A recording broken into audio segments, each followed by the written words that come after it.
오늘은 사무엘하 23장 8절로 39절까지 말씀 보도록 합니다. 구약 성경 504페이지를 찾아주시기 바랍니다.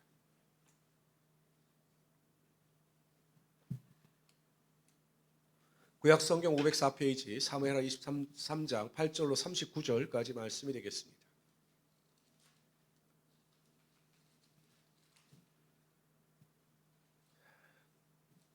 우리 한 절씩 교독하는데 먼저 8절서부터 12절까지 우리 한 절씩 교독합니다. 다윗의 용사들의 이름은 이러하니라. 다그몬 사람 요셉 바세벳이라고도 하고 에센 사람 아디노라고도 하는 자는 군 지휘관의 두목이라. 그가 단번에 800명을 쳐 죽였더라.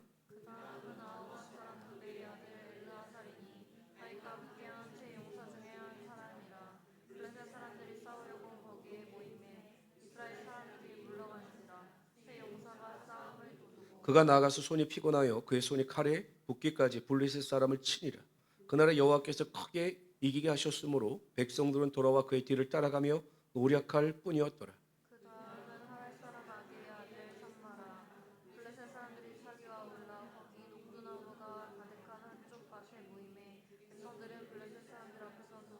우리 12절 다 같이 읽읍시다. 시작.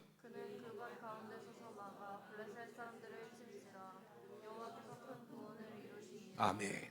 다윗을 도왔던 용사들 중에 첫째 3인에 대한 기록이 나오고 있습니다. 근데 가장 중요한 역할을 맡았던 3명에 대한 기록이 나타나고 있습니다.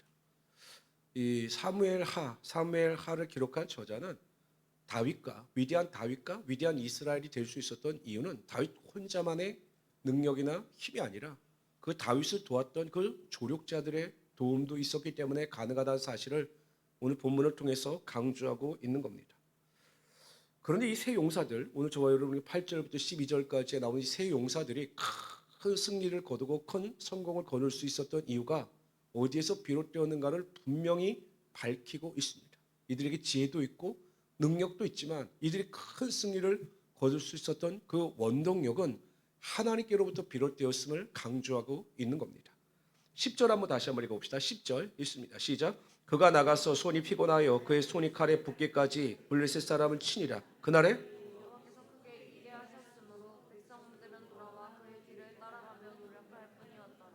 누가 이기게 하셨습니까? 크게 하나님께서 이기게 하셨습니다. 그래서 전쟁을 하는 것이 아니라 성경에 보면 그의 뒤를 따라가며 노력할 뿐이었더라. 그러니까 하나님께서 앞서가시면서 그 적군들을 완전히 패하게 하심으로 그냥 노략물을 이스라엘 백성들은 주었을 뿐이다. 이렇게 강조하고 있는 겁니다. 또 12절도 한번 읽어봅시다. 12절 다 같이 읽습니다. 시작. 그는 그 밭 가운데 서서 여호와께서 큰 구원을 이루셨다. 이렇게 말씀하고 있는 겁니다.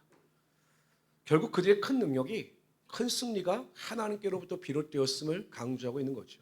물론 여러분 이 3인의 용사가 개인적인 능력도 있고 또한 담대와 용기도 있는 것은 분명합니다. 왜냐하면 그들이 그러한 위치까지 최고의 수장까지 올라가기 위해서는 그만한 능력이 있었기 때문에 그것이 가능했던 거죠. 그러나 막상 전쟁에 나가서 전쟁을 할 때는 그들이 가지고 있는 능력 이상의 능력을 하나님께서 부어주셨던 겁니다.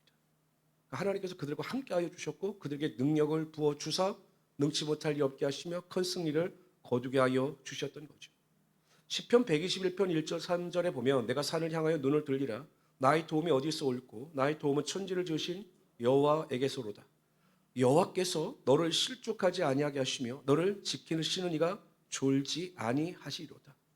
하나님은 어떤 하나님이시냐? 항상 우리를 도우셔서 실족지 않게 하시며 주무시지도 아니하시고 매일 매 순간마다 우리를 보호하시고 지키시는 하나님이 되신다라는 겁니다. 이것은 하나님의 자기 선포죠. 나는 이런 하나님이다 라고 하나님께서 말씀을 통하여 우리에게 선포하신 겁니다. 그런데 어떠한 사람들에게 이러한 하나님의 놀라운 능력이 나타나는가? 그러한 능력을 믿고 자신의 삶의 믿음으로 적용하는 자들에게 하나님의 놀라운 능력이 나타나게 되는 겁니다. 하나님이 아무리 전지전능하시고 기도를 들어주시고 우리를 도우시는 하나님이 되신다 해도 우리가 그러한 믿음을 가지고 우리의 삶에 적용하지 아니하면 우리의 삶에 그런 능력이 나타나지 않는 겁니다. 이스라엘 백성들과 블레셋이 전쟁을 합니다. 사울 왕이 이끌고 나갔습니다. 의기양양해서 자신들이 승리할 것이다라고 자신감을 가지고 나갔는데 웬걸요? 적진에 보니까 골리앗이라고 하는 거대한 장군이 있습니다. 백정백승하던 그런 장군이었습니다. 1대1로 붙어서 희생을 최소화시키고 그 1대1 싸움에서 이긴 자가 진자를 제압하고 진자가 이긴 자를 섬기는 걸 하자. 그렇게 해서 아무리 이야기를 해도 이스라엘 백성들 중에 누구 하나 그 골리앗과 맞서 싸울 생각을 하지 못했습니다. 왜요? 싸움이 안 되니까요. 그 키를 따지면 뭐 2m 중반 이상이고 뭐 전쟁에 능한 용사였기 때문에 이스라엘 백성들 중에는 그러한 담대함을 가지고 나가서 싸울 만한 사람이 없었던 겁니다. 근데 그때 다윗이 나타나죠. 어린 다윗이 나타납니다. 그 골리앗을 보면서 화가 났습니다. 전지전능하신 하나님, 항상 우리 함께 하시고 우리가 능력을 주시는 하나님을 모독하는 그 골리앗 장군을 보면서 화가 났습니다. 그래서 나가죠. 그 전쟁에서 이길 확률은 다윗이 이긴다고 생각한 사람은 한 사람도 없었을 것입니다. 모든 사람들의 관심은 얼마나 빨리 골리앗이 다윗을 물리치느냐. 아마 여기에 초점이 맞춰져 있었겠죠. 그러나 다윗은 남들이 가지지 못한 그 믿음, 이스라엘 백성들이 가지지 못했던 그 믿음이 있었던 겁니다. 사울 왕에게나 이스라엘 백성들에게나 하나님은 똑같으신 하나님이셨습니다. 전지전능하시고 무소부지하시며 만군의 왕이 되시는 하나님이 되시는 거예요. 근데 그것을 그들의 삶에 적용하지 못하니까 두렵고 그 떨리는 마음으로 골리앗을 맞서지 못했던 겁니다. 그런데 여러분, 다윗은 어떡합니까? 나는 내가 모욕하는 이스라엘 군대 만군의 여호와 하나님의 이름으로 내가 간다, 이렇게 선포하지 않습니까? 나를 지키고 보호하시고 나에게 능력을 주시는 하나님을 믿고 나갈 때 하나님께서 다윗과 함께하여 주사 큰 승리를 거두게 하여 주시고 골리앗을 물리치는 하나님의 역사가 나타나게 하여 주셨던 겁니다.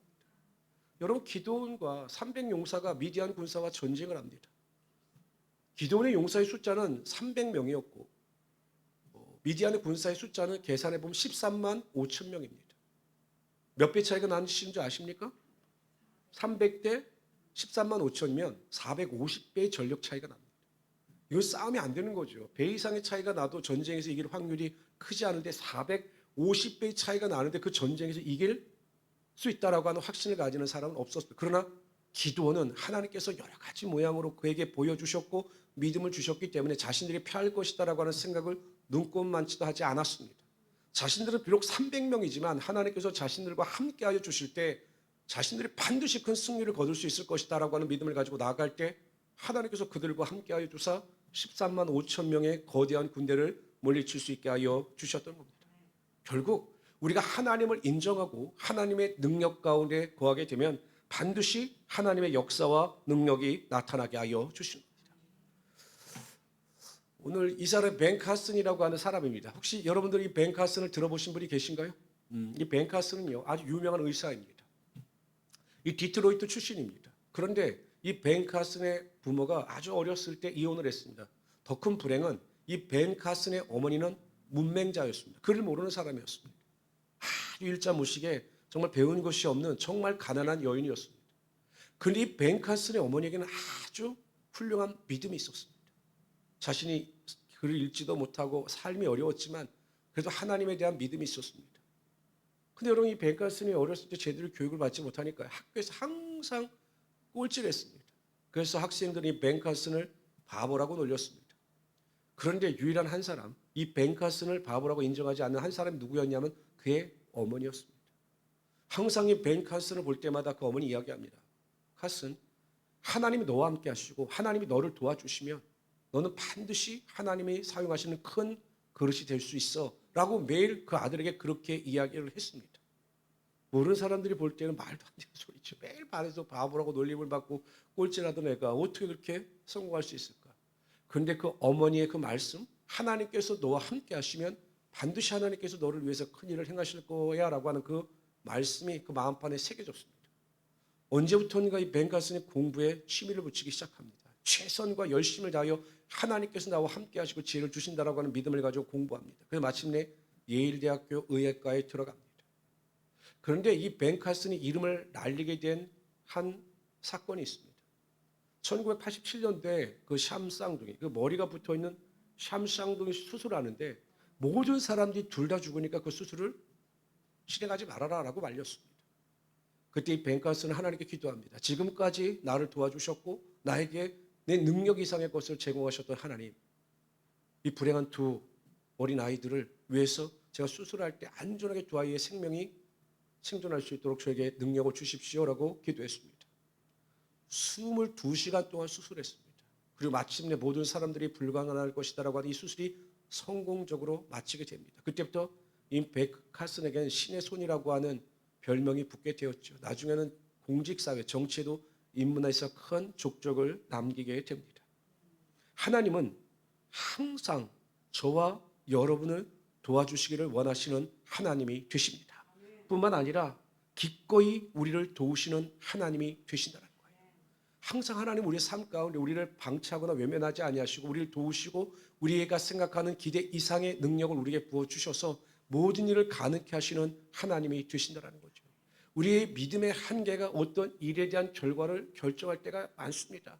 왜냐하면 여러분 우리는 의외로 내가 하고자 하는 일에 비하여 내 능력이 부족할 때가 정말 많아요. 여러 가지 조건이 맞지 않을 때가 정말로 많습니다.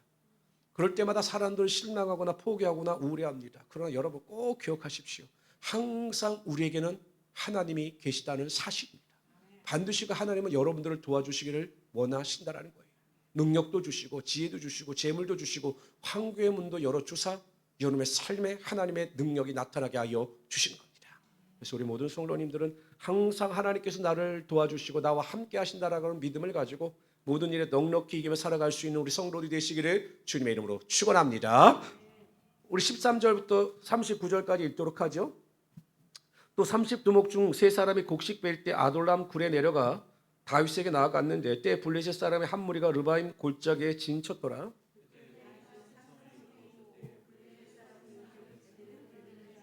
다윗이 소원하여 이르되 베들레헴 성문 곁 우물물을 누가 내게 마시게 할까 하매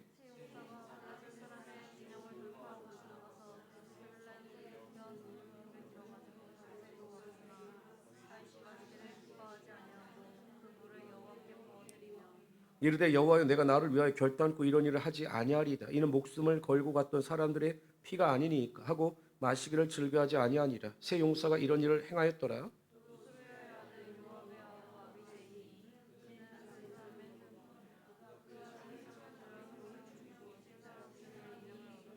그는 세 사람 중에 가장 존귀한 자가 아니냐. 그가 그들의 우두머리가 되었으나 그러나 첫 세 사람에게는 미치지 못하였더라.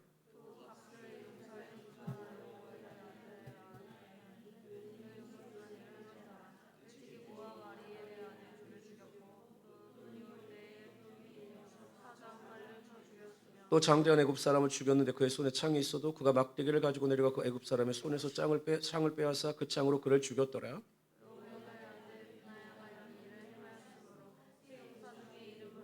30명보다 존귀하나 그러나 세 사람에게는 미치지 못하였더라. 다윗이 그를 세워 시위대 대장을 삼았더라.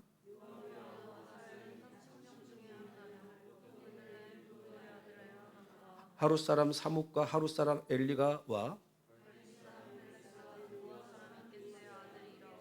아나돗 사람 아비에셀과 후사 사람 부분네와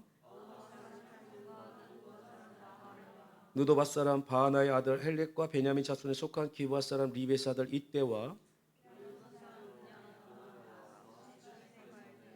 아르바 사람 아비알몬과 바로온 사람 아스마웻과 하랄 사람 삼마와 아랄 사람 사랄의 아들 아이암과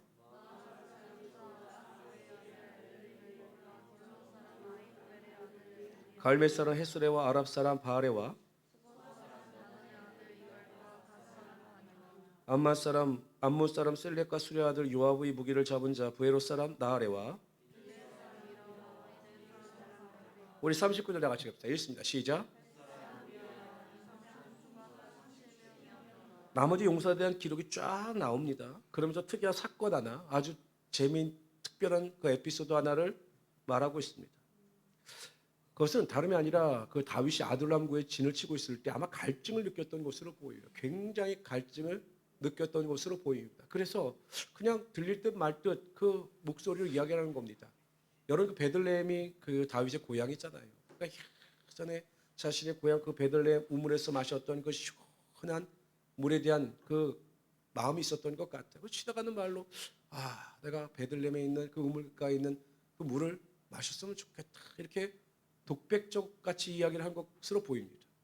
그런데 여러분 그 이야기를요 귀 흘려 듣지 않고 그걸 중하게 생각하고 그 용사 3명이 그 블레셋 군대가 집에 그 점령하고 있는 그 베들레헴에 들어가서 그 우물에서 물을 떠가지고 온 것입니다. 야, 이거 다윗의 입장에서 보면 정말 깜짝 놀랐겠죠. 아니 그 물 먹고 싶다라고 잠깐 제가 스쳐가는 이야기를 했는데 그 자신이 3명이 목숨을 걸고 가서 물을 떠왔으니 얼마나 감동을 받았겠습니까? 그러나 한편으로는 자신의 그 경솔한 행동으로 말미암아 그 3사람이 죽을 수도 있었던 일이었기 때문에 그냥 물을 다 쏟아넣습니다. 왜냐하면 이 물은 그들의 핏값이다라고 해서 그 물을 다 쏟아 부었습니다. 그러나 여러분, 이 짤막한 에피소드를 통해서도 우리가 알 수 있는 것은 그 사람들이 다윗을 얼마나 사랑했고 또 다윗은 그들을 얼마나 신뢰했으며 이 사람들 간의 신뢰 관계가 얼마나 돈독했는지를 보여주는 겁니다.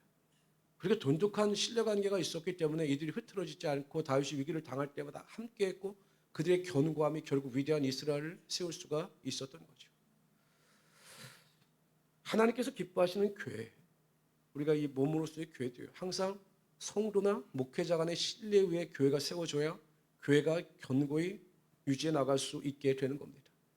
어저께 제가 이제 자주 만나는 목사님들 이제 오랜만에 만나서 이런저런 이야기를 하다가 그 목사님 교회 한번 이단들이 침투해서 여러 가지 어려움 당한 일을 이제 말씀하시더라고요. 신천지가 요즘에 난리도 아니더라고요. 그 이야기를 하시는데 그러면서 하시는 이야기가 신천지가 교회 들어와서 가장 먼저 타겟으로 삼는 성도가 어떤 성도냐?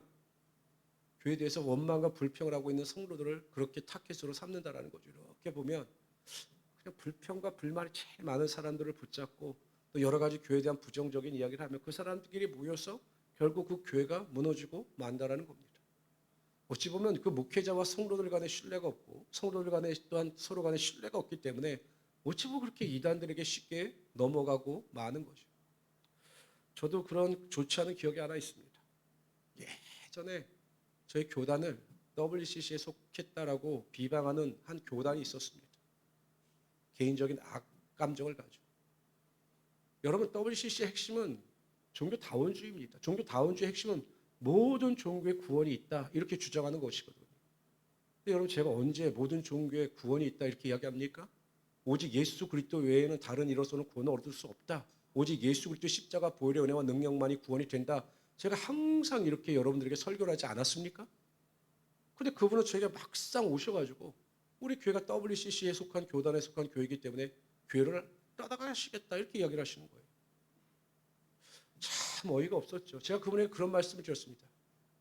성도님, 제가 한 번이라도 말씀의 진리에 어긋나는 설교를 한 적이 있습니까? 그렇게 가르친 적이 있습니까? 없지요. 그런데 왜 그 잘못된 그 악한 자들의 그 생각에 넘어가서 그렇게 저를 신뢰하지 못하고 어떻게 그렇게 생각하십니까? 그래서 몇 번 고비를 넘기시더니 결국 교회를 떠나가셨습니다. 여러분 한편으로 그런 생각이 들었습니다. 아니 그렇게 목회자를 신뢰하지 못하는데 어떻게 목회자의 설교를 들을 수 있을까? 항상 목회자들에게 대한 설교하기 기본이 있습니다. 설교가 은혜가 되기 위해서는 그 목회자 스스로가 성도들에게 신뢰를 얻을 수 있어야 그 메시지가 설득력이 있다라고 가르치거든요. 그럼 목회자에 대한 신뢰가 없고 성도들 간의 신뢰가 없는데 아니 무슨 의미로 교회 나오고 무슨 의미로 교회 안에서 우리가 하나님의 은혜를 경험할 수 있겠습니까? 하나님께서 원하시는 것은 성도들 간의 상호 신뢰입니다. 그리고 목회자에 대한 신뢰입니다. 그럴 때 교회가 견고히 서게 되는 것이고 이 다윗과 그의 용사들을 통해서 이스라엘 민족이 세워졌던 것처럼 하나님께서 원하시고 기뻐하시고 다 사명을 감당해 나가는 교회가 될 수가 있는 겁니다. 그래서 성도 여러분 항상 저는 여러분들을 신뢰할까요? 신뢰하지 않을까요? 그렇게 믿으면서 살아가시길 바랍니다. 그리고 또 저도 그렇고요. 서로 신뢰가 있어야죠. 그것보다 중요한 것은 없습니다. 성도들 간에도 마찬가지입니다. 우리 성도들은 정말 제가 어디에 가서든지 우리 행복한 우리 순복음교회 성도들을 자랑합니다. 항상 제가 농담처럼 하는 말이 있습니다. 형 교회 어때? 아 우리 교회는 위험한 사람이 한 사람 있는데 그 사람만 조심하면 돼. 깜짝 놀라죠. 누군데? 나만 조심하면 돼. 나만 조심하면 될 정도로 우리 성도님들은 너무 훌륭하시고 좋으신 분들이야. 저는 그렇게 성도들을 믿고 있고 또한 그렇게 성도들이 저에게 그렇게 교회를 위해 헌신하는 모습을 보여주셨습니다. 이런 상호 신뢰를 통해서 어찌하든지 하나님의 영광을 드러내고 하나님을 위하여 살아가실 수 있는 우리 성도들이 되시기를 주님의 이름으로 축원합니다. 다윗을 위해서 목숨을 걸었던 이 세 사람들의 충성을 보면서 전 다시 한번 하나님을 향한 우리의 충성도 이래야 되지 않을까라는 생각을 해보았습니다. 아니 한낱 그 다윗을 위해서 그 목숨을 거는 자가 있지 않았습니까? 근데 우리는 하나님을 위해서 충성된 마음을 가지고 살아가야 한다는 것입니다. 고린도전서 4장 2절에 보면 이렇게 말씀하십니다. 그리고 맡은 자들에게 구할 것은 충성입니다. 맡은 자들, 구원받은 자들, 직분을 감당해 나가는 자들에게 있어 핵심은 충성입니다. 그럼 우리가 어디까지 충성해야 하는가? 하나님께서 우리를 어떤 단계까지 충성을 요구하시는가? 이게 중요하지 않아요. 근데 여러분 요한계시록에 보면 2장, 3장에 그 소아시아 7교회 보낸 편지가 있어요.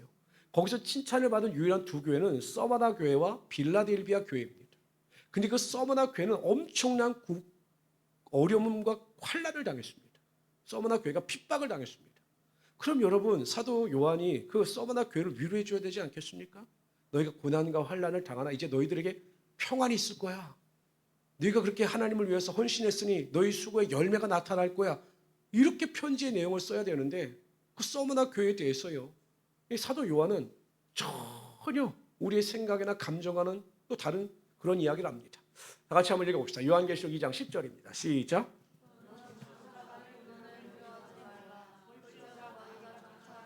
몇 사람을 옥에 던져 시험을 받게 하리니 지금도 어려운데 앞으로 더 큰 환난과 핍박과 어려움이 있을 거야. 이렇게 이야기합니다. 그러면서 있습니다. 시작. 10일 동안 환난을 받으리라. 내가 하나님께서는 어디까지의 충성을 원하시냐? 죽기까지 충성하기를 원하시는 겁니다. 이 사도 요한의 편지를 받아보던 그 요한계시록의 사람들에게 있어 이 죽도록 충성하라고 하는 마지막 단계는 순교죠. 아무리 환난이 다가오고 어려움이 다가와도 예수님을 배도하지 말고 그 목숨을 바쳐 하나님을 섬겨야 된다라고 사도 요한이 가르치고 있는 겁니다. 결국 죽도록 충성하라고 하는 이 사도 요한의 외침처럼 그 당시에 수많은 사람들이 로마의 정부 앞에서 순교를 당하며 자신의 생명을 바쳐 그 믿음을 지키며 하나님께 영광을 돌렸던 거죠. 이 시대의 가장 큰 아픔은 무엇일까요? 교회나 성도들에게 가장 큰 아픔은 무엇일까요? 저는 이 시대를 바라보는 목회자의 한 사람으로서 성도들의 삶, 한국교회 성도들 교회의 삶을 가장 잘 표현하고 있는 교회가 소아시아 7교회 중에서 라오디게아 교회라고 생각을 합니다. 그 라오디게아 교회에 대해서 사도 요한이 이렇게 이야기합니다. 내가 내 행위를 아노니 내가 차지도 아니하고 뜨겁지도 아니하도다. 내가 차든지 뜨겁든지 하기를 원하노라. 요즘에 모든 교회와 모든 성도들의 신앙을 가장 잘 표현해주는 단어를 제가 선택해 보라고 한다면 적당히입니다. 적당히. 그냥 적당히 믿는 거죠. 적당히 주일 성수만 하고 적당히 기도도 안 합니다. 그냥 적당히 믿는 거예요. 그냥 내 주관적인 어떤 신앙의 기준을 정해놓고 그 정도만 내가 채우면 신앙생활 잘하고 있다라고 착각하고 있는 거죠. 제가 주일날도 여러분 설교 때 한번 말씀드렸지만 미국에 있는 사람들 87%가 나는 구원받았다 다 이렇게 이야기한다는 거예요. 교회 안 다니는 사람들도 나 천국 간다 이렇게 생각하고 있다는 것입니다. 성도 여러분, 항상 성경은 우리에게 차든지 덥든지 하라 강조합니다. 하나님께서 우리에게 원하시는 것은 차가운 게 아니에요. 뜨겁게 열정을 가지고 믿음 가운데 기도하며 살아가야 한다는 것입니다. 얼마 전에 세계 10대 교회에 대한 발표가 있었습니다. 세계 10대, 세계에서 제일 큰 교회 10개 교회를 소개한 그 기사를 제가 보았습니다. 뭐 1등은 여지없이 뭐 여의도 순복음교회가 1등을 차지했고요.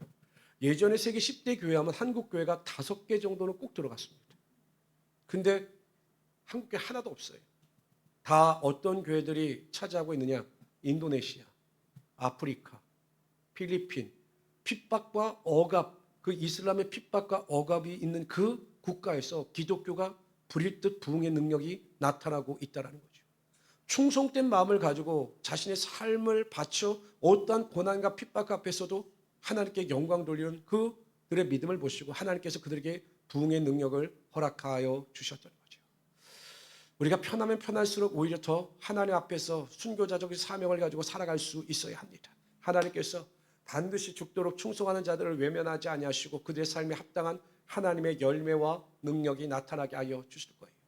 항상 드리는 말씀이지만 금요교회에 이렇게 나오시는 분들이야 이런 설교를 들으실 때마다 뭐 제가 걱정할 필요는 없지만 신앙이라고 하는 것이 자꾸 나태해질수록 나태함을 선택할수록 신앙이 자꾸 나태해집니다.